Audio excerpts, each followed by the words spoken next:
اعوذ باللہ من الشیطان الرجیم بسم اللہ الرحمن الرحیم پھرتے ہوا چینل میں خوش آمدید۔ اللہم صلی علی سیدنا محمد وعلی آل سیدنا محمد وبارک وسلم۔ بلا شبہ ماہ و سال، شب و روز اور وقت کے ایک ایک لمحے کا خالق اللہ رب العزت ہے، اور اللہ تعالیٰ نے کسی دن، مہینے یا گھڑی کو منحوس قرار نہیں دیا۔ در حقیقت ایسے توہمانہ خیالات غیر مسلم اقوام اور قبل از اسلام مشرکین کے ذریعے معاشرے میں داخل ہوئے۔ قمری تقویم کا دوسرا مہینہ صفر ہے۔ قبل از اسلام اس مہینے کا نام صفر ہی تھا۔ اسلام نے اس نام کو برقرار رکھا۔ اس مہینے کے بارے میں غلط باتوں اور تہمات کو ختم کرنے کے لیے اسے صفر المظفر کہا جاتا ہے۔ زمانہ جاہلیت میں ماہ سفر کو منحوس خیال کیا جاتا اور لوگ اس مہینے میں سفر کرنے کو برا سمجھتے۔ اسی طرح دور جاہلیت میں ماہ محرم میں جنگ و قتال کو حرام خیال کیا جاتا اور یہ حرمت قتال ماہ سفر تک برقرار رہتی، لیکن جب سفر کا مہینہ شروع ہو جاتا اسے منحوس سمجھا جاتا۔ ماہ سفر میں جب جنگ و جدال دوبارہ شروع ہو جاتے، اہل ارض جنگ کے لیے چلے جاتے اور گھروں کو خالی چھوڑ جاتے، اس لیے اس مہینے کا نام سفر یعنی جس کے معنی خالی ہیں رکھا گیا تھا۔ الغرض آج کے باشعور معاشرے میں بھی بہت سے لوگ ماہ سفر کے بارے میں جہالت اور دین سے دوری کے سبب ایسی تہمات کا شکار ہیں جن کا دین اسلام سے دور کا بھی تعلق واسطہ نہیں۔ جیسا کہ اس مہینے میں توہم پرست لوگ شادی کرنے کو نحوست کا باعث قرار دیتے ہیں، اس میں کسی کام مثلاً کاروبار وغیرہ کی ابتدا نہیں کرتے، لڑکیوں کو رخصت نہیں کرتے، اس قسم کے اور بھی کئی کام ہیں جنہیں کرنے سے پرہیز کرتے ہیں۔ ان لوگوں کا اعتقاد ہوتا ہے کہ وہ ہر کام جو اس مہینے میں شروع کیا جاتا ہے وہ منحوس یعنی خیر و برکت سے خالی ہوتا ہے۔ بلا شبہ ماہ و سال، شب و روز اور وقت کے ایک ایک لمحے کا خالق اللہ رب العزت ہے، اور اللہ تعالیٰ نے کسی دن، مہینے یا گھڑی کو منحوس قرار نہیں دیا۔ در حقیقت ایسے توہمانہ خیالات غیر مسلم اقوام اور قبل از اسلام مشرکین کے ذریعے معاشرے میں داخل ہوئے، اور آج یہی فاسد خیالات مسلم اقوام میں در آئے ہیں، جبکہ دین اسلام کے روشن صفات ایسی تہمات سے پاک ہیں۔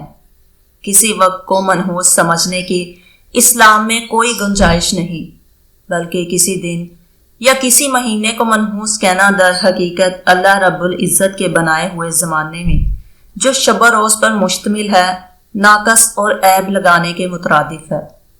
ارشاد باری تعالیٰ ہے کہ آدم کا بیٹا مجھے تکلیف دیتا ہے، وہ وقت دن، مہینے، سال کو برا کہتا ہے، حالانکہ وقت، زمانہ میں ہوں، بادشاہت میرے ہاتھ میں ہے، میں ہی دن اور رات کو بدلتا ہوں۔ اس سے معلوم یہ ہوا کہ دن اور رات اللہ تعالیٰ کے پیدا کردہ ہے۔ کسی کو عیب دار ٹھہرانا خالق و مالک کی کاراگری میں عیب نکالنا ہے۔ ایک حدیث میں رسول اللہ صلی اللہ علیہ وآلہ وسلم نے توکل کے بارے میں فرمایا، جان لو اگر لوگ اس بات پر جمع ہو جائیں کہ وہ تمہیں کچھ فائدہ پہنچائیں تو وہ کچھ فائدہ نہیں پہنچا سکتے مگر وہی جو اللہ تعالیٰ نے تمہاری تقدیر میں لکھ دیا، اور اگر لوگ اس بات پر جمع ہو جائیں کہ وہ تمہیں کچھ نقصان پہنچائیں تو وہ تمہیں کچھ نقصان نہیں پہنچا سکتے مگر وہی جو اللہ نے تم پر لکھ دیا ہے۔ سیدنا عبداللہ بن مسعود رضی اللہ تعالیٰ عنہ سے مروی ہے کہ رسول اللہ صلی اللہ علیہ وآلہ وسلم نے فرمایا، بدشگونی لینا شرک ہے، بدشگونی لینا شرک ہے، بدشگونی لینا شرک ہے۔ ایک دوسری حدیث میں رسول اکرم صلی اللہ علیہ وآلہ وسلم نے ارشاد فرمایا، جو شخص بدشگونی کے ڈر کی وجہ سے اپنے کسی کام سے رک گیا یعنی اس نے شرک کا ارتکاب کیا، اس سے معلوم ہوا کہ بدشگونی یعنی کسی چیز کو منحوس خیال کرنا شریعت میں سختی سے منع ہے۔ لہٰذا ماہ سفر کو منحوس خیال کرتے ہوئے اس مہینے میں شادیاں کرنے سے رکنا احادیث کے مطابق شرکی عمل ہے، جس سے ہر صورت میں اجتناب ضروری ہے۔